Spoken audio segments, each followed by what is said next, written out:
Hey, folks, welcome to Market Intraday Analysis by InTheMoneyStocks.com, your leaders in pure technical analysis, avoiding all that Wall Street hype. Today, Tuesday, November 9th, 2010. Well, folks, here we go again. Another flattish day on Wall Street with the markets hovering just slightly negative. The dollar is slightly positive, and again, that is keeping the pressure on this market, just keeping it really down just a tiny bit. Overall, the market to me seems like it's taking a breather. It's relaxing after a monstrous wild week last week. This week is somewhat of a hangover week. Think about when you drink too much, the next day or two you're not quite right. That's exactly what this market is doing right now. It could be also looked as bullish consolidation. So keep an eye on that, folks.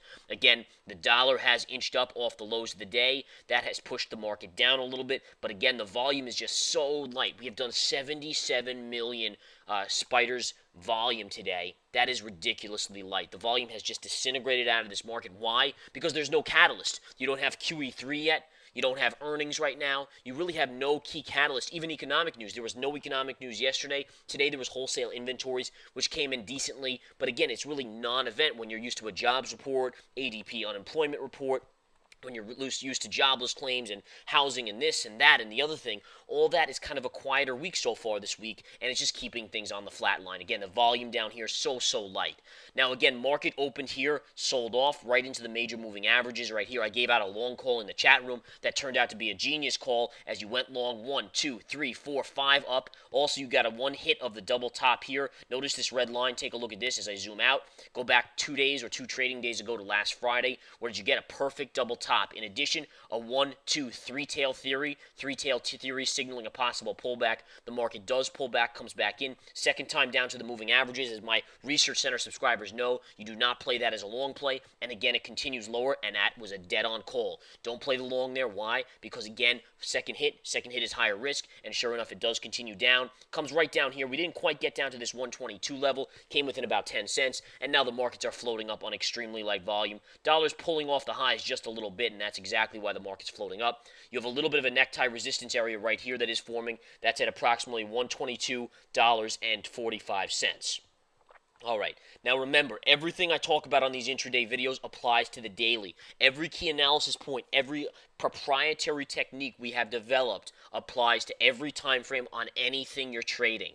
That's the beauty of what we do in the Research Center, folks. I encourage you all to join. If not, join the chat room. One or the other, you have to be a member. The growing population in that Research Center is just astounding because people are discovering these new methods and, again, how well they work.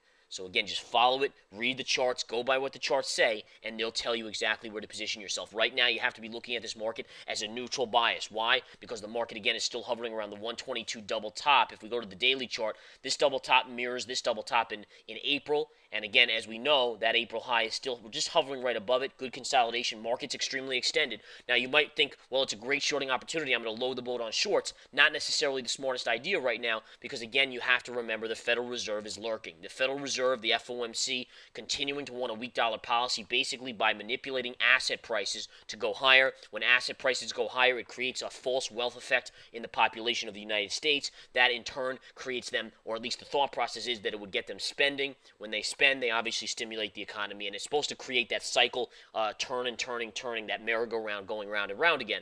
Now, ultimately, down the line, it's going to create a catastrophic event that's going to be the biggest bubble we've seen yet. But again, it doesn't seem like the Fed is too worried about that right now. They're just worried about doing the short-run thing. It's almost like a politician. Politicians just want to get reelected in a couple years, in 4 years, or whatever, and so they just do in the short run what's going to make them look the best. In the long run, they're not thinking about that. Same thing with the Fed right here, I have to say. It doesn't seem like the Fed is too in tune with what's going to happen in 5 years, 10 years down the line, the next bubble that's being created here. But in the meantime, again, the markets are extended, but remember, the Fed is lurking, the Fed wants a weak dollar, the dollar goes down, markets will go up. Markets are even pausing just here over the last couple days, very quiet trading. When do we get a catalyst? Tomorrow you will get more economic news. That may be a catalyst play. Gold continues to run up. Silver, and you can see these commodity bubbles building, folks. I mean, gold and silver, just a perfect example. Now, you might say, well, are they truly a bubble? The answer is actually no, they're really not a bubble because it's only because the dollar has been getting crushed. Now, is gold due for a pullback? Sure. Gold is nearing this 139 to 140 level up here. That's going to be a big level right up here, folks, right up here.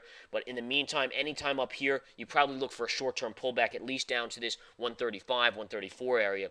and possibly the gap filled around 132, 132.50. The SLV, what a chart on this SLV. Take a look at that, folks. Is that the most amazing thing you've ever seen? And again, it's only because every currency out there is getting kind of depressed. Every currency is getting printed, especially the U.S. dollar, which the SLV and every commodity is traded in terms of dollars. So it just continues to kind of sky-high rocket here. Truly an amazing mover on that SLV.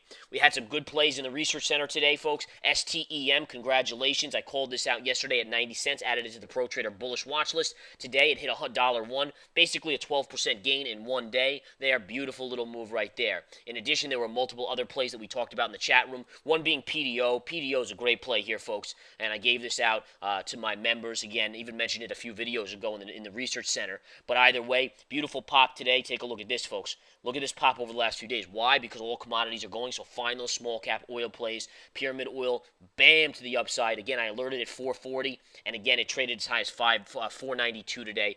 Over 10% gain in just a few days as well there. And again, there's lots of these little small cap plays you just got to be aware of, you want to be focusing on. That's how you're going to play this market right now, folks. Play what's working. If the market's not falling and some of these large caps are too high on the chart to really be going long, like for instance Apple Computer trading up here, just trying to break above this little double top today. It's only up 50 cents, but you know, it's tough to go long Apple up here. You really can't, right? I mean, the stock is already up just in the last couple months from 240. You have a 50% gain there or so on Apple Computer in the last couple months. You can't really go long, though it's only for the insane crazy traders, the crazy traders that are going to lose all their money. So really what you want to do is you want to go away from those, put those away. You don't necessarily want to be 100% short these type of things or all the large cops out there. Instead, be looking for the plays that haven't run yet, the CIICs of the world. Something like this, again, had a nice pop yesterday. It's consolidating today. Something like this where it's low risk. It's a profitable stock overall. That's a very fine play. PDO was another one. The small caps, again, that haven't moved, keep a close eye on them. They will be in play. Chevron and Exxon. Chevron's down. They bought Atlas Energy. Exxon's up $1. That's carrying the markets higher. Beautiful, beautiful move there. And again, JP Morgan is down slightly, and Goldman Sachs is up on the day. So again, a flattish day on the markets. Again, the Dow is trading down 24 points. NASDAQ is down 1.5. S&P's down 2.5. Gold is up another $20 today. Amazing move. Oil is flat on the day. And again, all these people running into gold, continuing to run into gold. Believe it or not, the more people get bullish on gold, the more I start to think about shorting a bigger position on gold and looking for a bigger pullback. We'll have to see how that plays out. Alrighty, folks, just going back to the SPY, let's quickly touch base. Let's go into this right here. Let's touch on the intraday.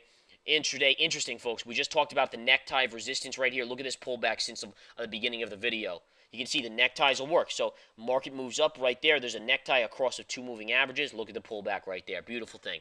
Alrighty, folks. Have a great rest of the day. Join that Research Center. You get everything included. New website debuted. It's a beautiful thing. And again, enjoy it. And we'll be adding new things as we come up in the coming weeks and months as well. Take care.